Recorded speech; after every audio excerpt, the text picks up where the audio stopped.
সন্ধ্যা হলেই আমাদের অনেকেরই অনেক কিছু খেতে ইচ্ছে করে।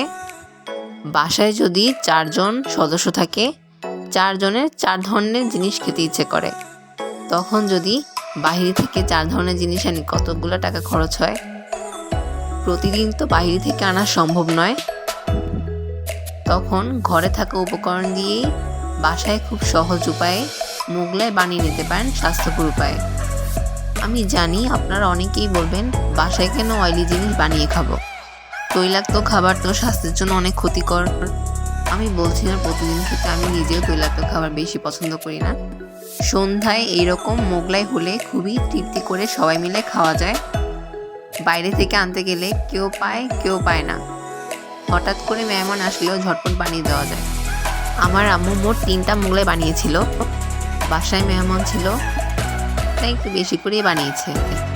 মেহমান খেয়ে বলে, এটি তো খুবই মজা হয়েছে। তখন আমরা বললাম, যেটা বাসায় বানানো হয়েছে সে তো অবাক।